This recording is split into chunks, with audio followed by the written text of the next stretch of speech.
This is Nice Work. I'm Alex Chambers. So there's this question I've been thinking about more since we started Nice Work. How much should you challenge your audience? Bloomington has plenty of visual and studio art that'll get you thinking, from the Eiffel downtown to the Eskenazi and Grunwald galleries on campus. There's also music that pushes boundaries, from the back door and the Blockhouse to the Jacobs New Music Ensemble. I've encountered less thought-provoking theater, although not none. The Jewish Theatre of Bloomington did a production of 4,000 Miles a few months before Nice Work launched. It was one example of a play that was both well-produced and left me thinking. It wasn't avant-garde, but, experimentation is only one way of being thought-provoking, and it's honestly no guarantee. Another place I've seen thought-provoking theater in the past year? Bloomington High School North.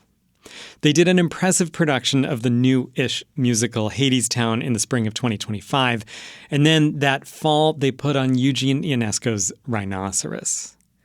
Rhinoceros is not the first absurdist play, but it was one of the most influential. It was written in 1959, and it's as weird as ever. So I went over to the high school to talk with their new theater director, Noel Kuntz, about why he had his students put on a play a lot of theater majors don't even read until grad school. Here's our conversation.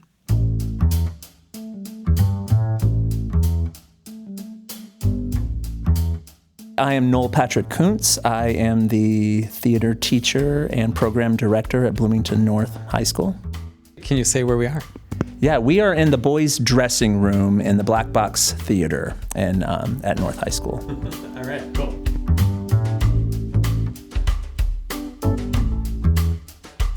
You chose to do Ionesco's Rhinoceros, which is one of the, I think, founding absurdist plays. Mm-hmm. And it's intellectually challenging and aesthetically challenging in the sense that there's a nonsense aspect to it. It sounds like you're choosing repertoire that is maybe more challenging than we might see a different theater teacher choosing. Yeah, North Theater especially has had a long tradition of doing shows that were challenging in that way, whether it was political content or very real thematic issues, and very grown-up shows. That was always the case of North Theater for many, many years. It just had a long history of doing really, really challenging things, challenging content, challenging thematically, challenging for singers.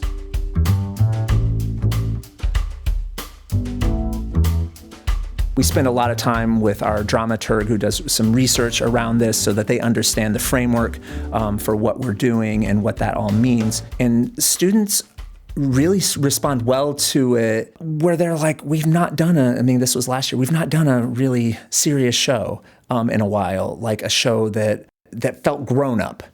And I get like when you're working with young people, to think that they want to continue doing theater for kids, and there's nothing wrong with that, certainly, but they're a little beyond that, and they're dealing with things that are real and dealing with life in a way that I don't think that serves them very well. And I also think for audiences, and yes, I do think about who comes from the greater community and from our school community, and there has to be something for them too, like to wrap their heads around and to engage in that way. And I think that that's really, really important. And I think that there are many shows that are just fun and everyone in the audience adores and sings along and all those other things. And there's a place for that too. I want them to do things that maybe that they don't know, and maybe that they can engage with it in a certain way, and they can't fall back on the fact that they already know all those songs, and that everyone else does too, and so that you can find other stories and other ways of telling those stories, so then it becomes that whole journey that you take together that no one else might know it either. So tell me about that experience. Let's dig into it a little bit with Rhinoceros. Yeah. Because again, that's a challenging story. Yeah. Just to literally understand. That's the thing. Students didn't know what that was. Anyone who studies theater in any real sense, they all know it.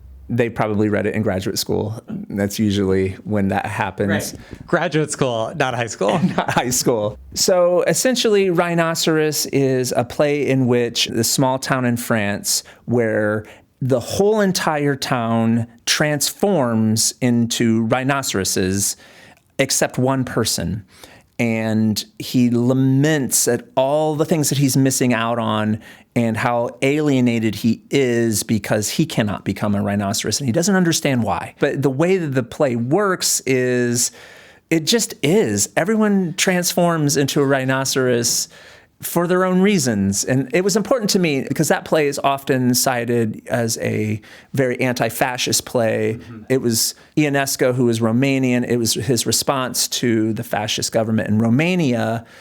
But I thought that was too simple because people transform mostly because they were not brave enough to be individuals.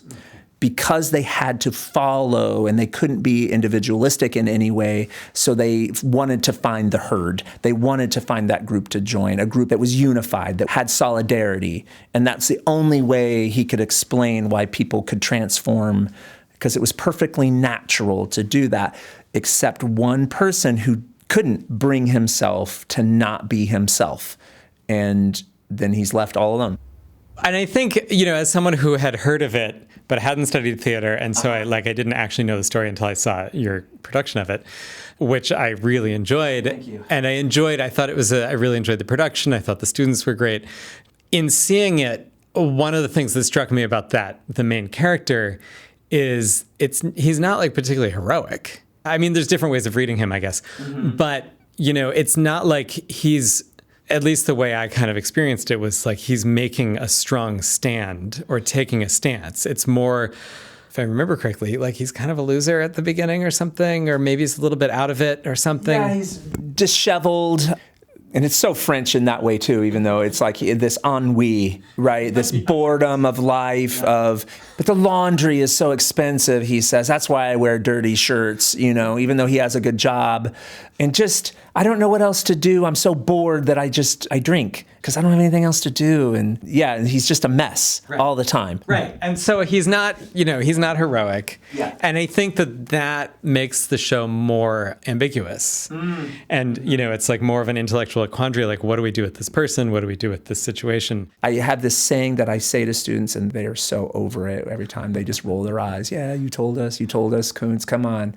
Is our job isn't to tell people what to think.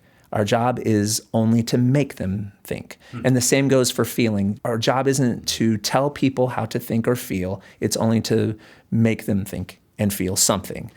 And if it doesn't do that, then it's propaganda, and that's not the business that we're in. Just make them think and feel something. Let them decide what that is. Let them decide what rhinoceros is. What does turning into a rhinoceros really mean? Does it matter? Some people got really granular. Is a one horn this political party and two horns this one? I'm like, oh, that's interesting that you say that. Or maybe it's just the fact that you have two horns, because there's a whole thing about an African or Asian rhinoceros, one or two horns. Right. Yeah, it's like, ultimately it doesn't really matter because it's ridiculous that people are turning into rhinos anyway. So yeah. I do think they got all that. They really felt that they were saying something important. And I think it was harder for them not to know what that was that they were saying all the time. And I said, I totally get that.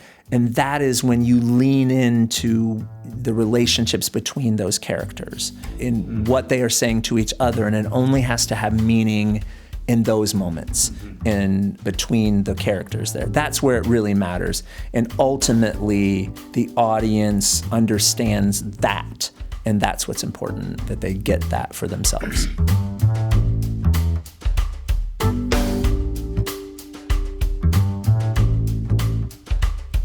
That was Noel Koontz, theater director at Bloomington High School North.